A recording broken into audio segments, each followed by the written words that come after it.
I was going to talk about women and power, the lessons of the 20th century, because I think there's a lot of triumphalist talk that masks the real historic situation.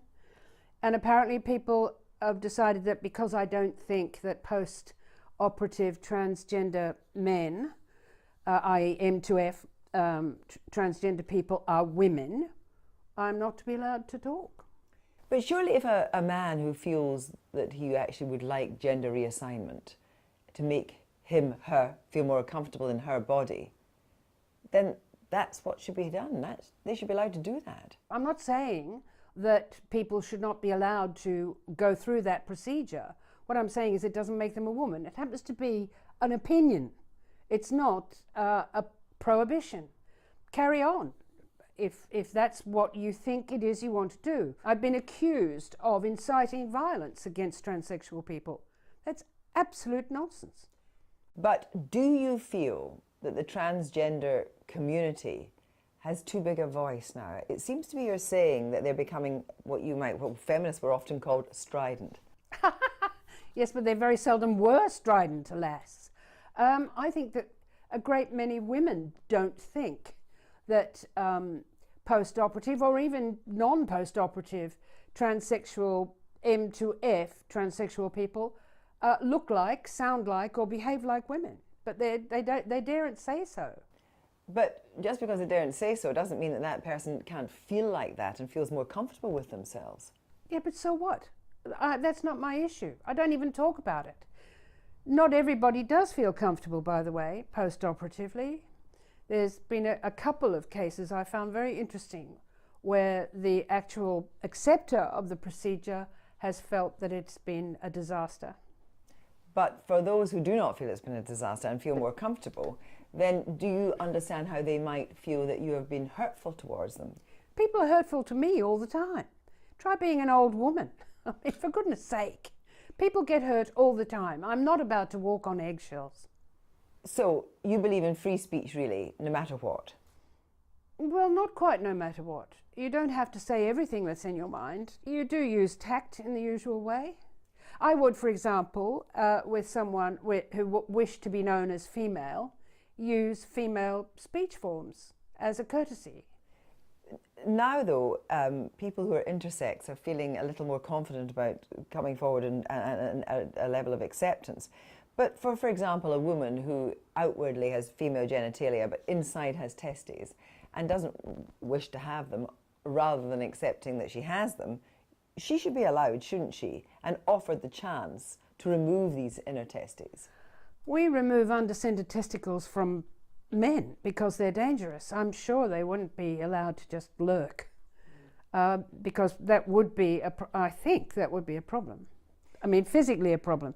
But then it's also a problem if what you have to do after gender reassignment is use steroids every day of your life. That's not a happy outcome either. But it may be a happy outcome for them, and they may feel that you are in a way denigrating them for taking that road.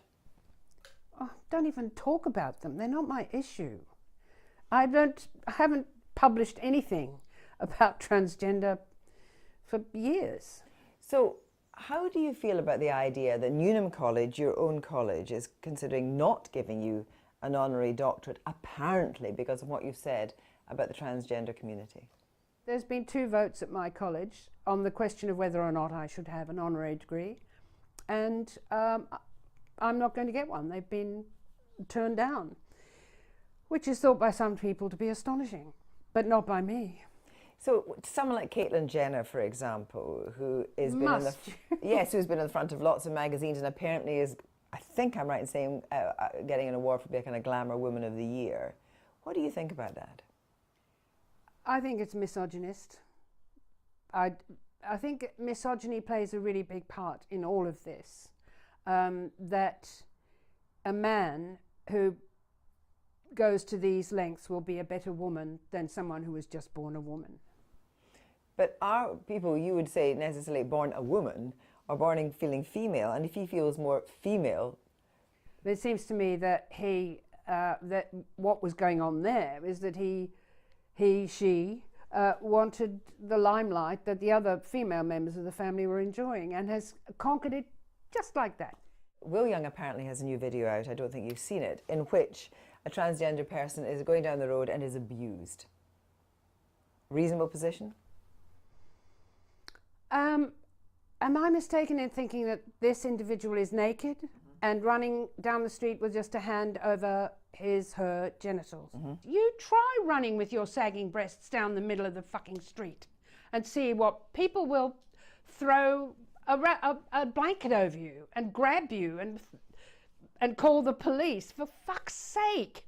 It is simply not true that intersexual people suffer in a way that other people don't suffer. Would you ever consider saying something more ameliorating? No. I'm getting fed up with this, you know. I've had things thrown at me. I've been accused of things I have never done or said.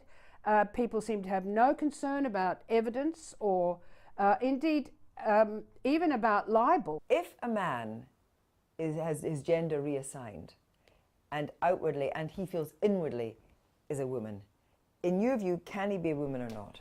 No. Do you understand how people feel that's insulting? I don't care. People get insulted all the time. Australians get insulted every day of the week. Finally, if your safety is guaranteed, will you go to Cardiff? I'm getting a bit old for all this. I'm 76. I don't want to go down there and be screamed at and have things thrown at me. Bugger it. It's not that interesting or rewarding. Germaine Greer, thank you very much indeed.